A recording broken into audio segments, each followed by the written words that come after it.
अब मुझे तो लगता है कि पाकिस्तान इसलिए टर्न द टाइड्स, ये ग्लोबल साउथ के वर्चस्व की ओर धकेल दिया है, एक्सपेडाइट कर दिया है पूरे प्रोसेस को।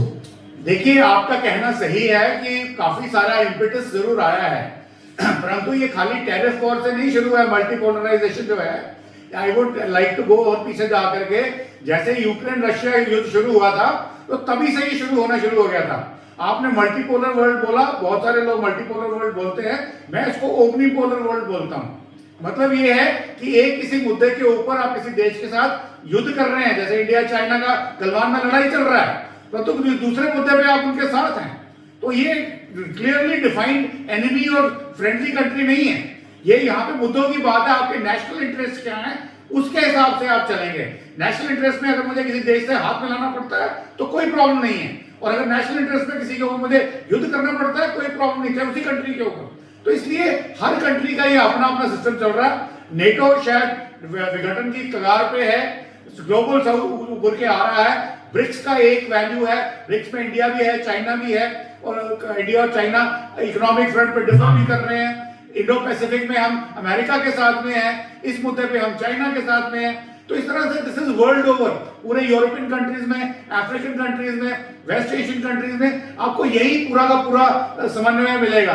तो इसको अगर आप एनालाइज करेंगे तो आप यही पाएंगे कि आज का जो युद्ध की जो उभर के आ रही है वो दो कंट्रीज के बीच में एक किसी मुद्दे के ऊपर फ्रेंडशिप हो सकती है, उसी कंट्री के साथ दूसरे मुद्दे के ऊपर लड़ाई हो सकती है, और that is acceptable and everybody knows about it. परंतु यहाँ पे सिर्फ प्रॉब्लम इतनी है कि कोई ऐसा पावरफुल कंट्री जैसे America, economically very strong, militarily very strong, वो आके दादागिरी वाला काम ना करे। अगर world is running on a rule based order, तो that rule based order should exist. आपको लगता है ये दादागिरी अमेरिका की खत्म होती नजर आ रही है? मुझे उसकी अभी तो मुझे खत्म होती नजर नहीं आ रही, परंतु जैसा कि बहुत सारे एक्सपर्ट्स बोलते हैं कि it is beginning of the end, तो मैं कहता हूं जब वो एंड आएगा तब देखेंगे। आज की डेट में द ग्राउंड के ऊपर स्टैटिस्टिक्स ये हैं कि America has the economic power, America has the military power, और वो कुछ भी कहीं पे भी कर सकता है in total disregard to United Nations organisation, which to आज की डेट में वो फेल्ड ऑर्गेनाइजेशन है। दुनिया का कोई भी जो उसका चार्टर है उसका कोई भी वो कर नहीं पा रही है, और ट्रंप जो है यूनिलैटरली एग्जिट करते जा रहे हैं वर्ल्ड बॉडी से। वो कहते हैं हम उनको पैसा दे रहे हैं, ये बदले में रेसिप्रोकेट नहीं कर रहे। हो सकता है वो आर्ग्यूमेंट सही हो, परंतु पॉइंट ये है रूल बेस्ड ऑर्डर को मेंटेन कौन करेगा। अगर अमेरिका जो है पावरफुल कंट्री है, they should be enforcing this rule based order, ना कि ब्रेकिंग इट, ये मेरा मानना है।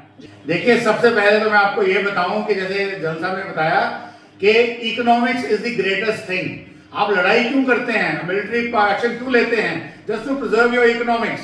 और यहाँ पे इस वक्त सिचुएशन जो ये है कि अगर ईरान आ जाता है टेबल के ऊपर तो शायद कोई समझौता हो जाए, और अगर नहीं आता है तो मैं आपको यकीन दिलाता हूं, जैसा कि जल साहब ने भी बोला कि अगर अमेरिका को यहां से हार मान के बाहर निकलना पड़ा तो उनके लिए डिजास्टर्स है। तो अगर वो सिचुएशन आ जाती है, इधर कुआं उधर खाई, तो प्रूडेंस यही कहती है कि आप जंप लगाइए, क्योंकि इन एनी केस आप नीचे जा रहे हैं, जंप लगाने में शायद कुछ सक्सेस के चांसेस मिलेंगे। अगर वो रवैया यूएस अपनाता है तो समझ लीजिए ईरान के लिए बहुत ही घातक होगा, और वो कई मेरी जनरेशन तक उसको वो नहीं संभाल पाएंगे। Please like and subscribe.